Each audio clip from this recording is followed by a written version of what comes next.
All right, so I'm demonstrating a few things here for you with regard to the setup of the Zoom session. First of all, you notice I have a virtual background that's behind me, and that's not a real library, and I can go to my um, little camera down here, the stop video session, and I can go to video settings,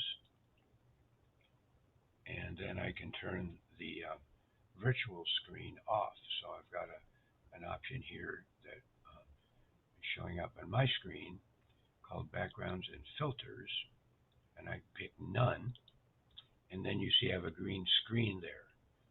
I can turn it back on again, and I have a different one here I can use. So whatever image, JPEG images, PNG images you want to use as background, you can upload those and then use those as your backgrounds.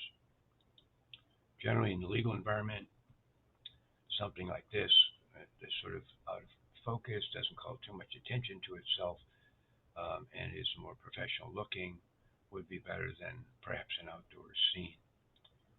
So once you've got that set up, you're ready to go. You have to tell it you have a green screen, like you saw behind me. It can be a green sheet, it can be a green fold-up panel that you can get professionally that pulls it up like one of those fold-up screens and put it behind you so it covers the area behind you. So that's how you use a green screen. If you want to share your screen, there's a share screen button down at the bottom of your menu. When you hover down there, when you click on it, it will pull up any open screens that you have, any open applications that you have on your computer. I'm going to click on a PowerPoint that I have open and share it with you. And now you, from the then to set up your security.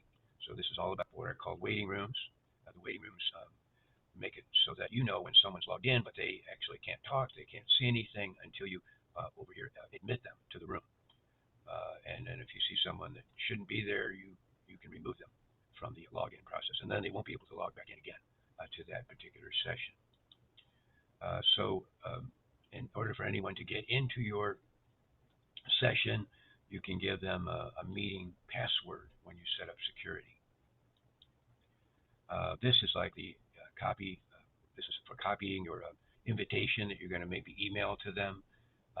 You can embed the passcode in the meeting link so they do not have to type in the passcode, or you can set up the meeting so they must type in the passcode after they have clicked on the meeting link.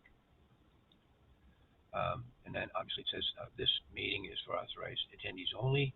Click sign in to join to sign into Zoom with an email address authorized for joining this meeting. In other words, you can set up users who are permitted to come into the meeting in the administration component of that particular meeting, and then their emails have to be in there in order for them to, their email addresses to actually access the meeting.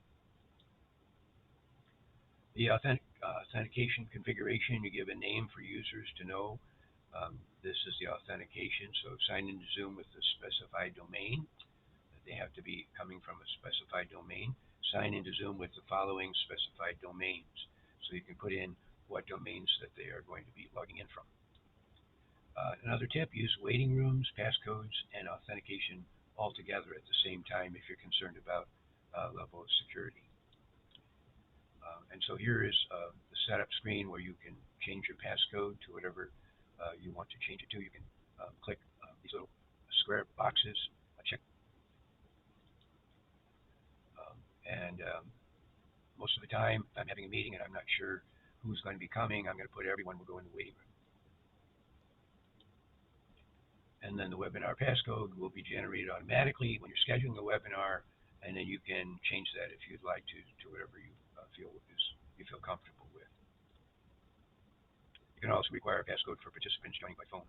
A numeric passcode will be required for such participants.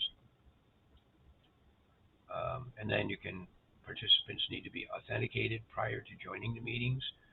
So as a host, I can choose one of the authentication methods. Below, I can have it so that they have to sign in. That's a default. Or sign in to Zoom with the specified domain.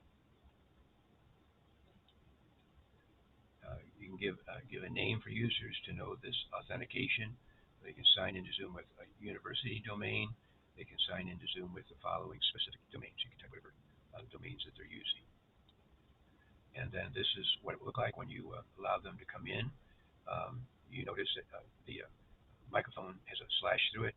That's because they are muted, and you can unmute them or allow them to unmute themselves. And here's some other security where you can lock the meeting after it starts so no one else can join.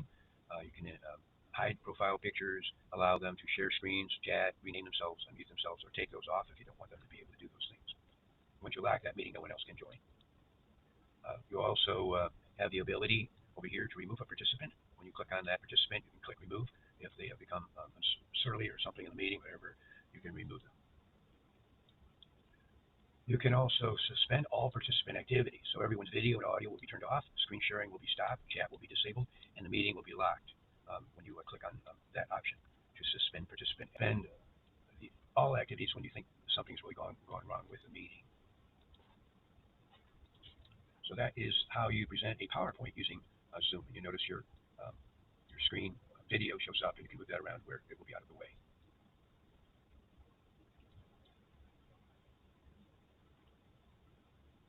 I'm going to stop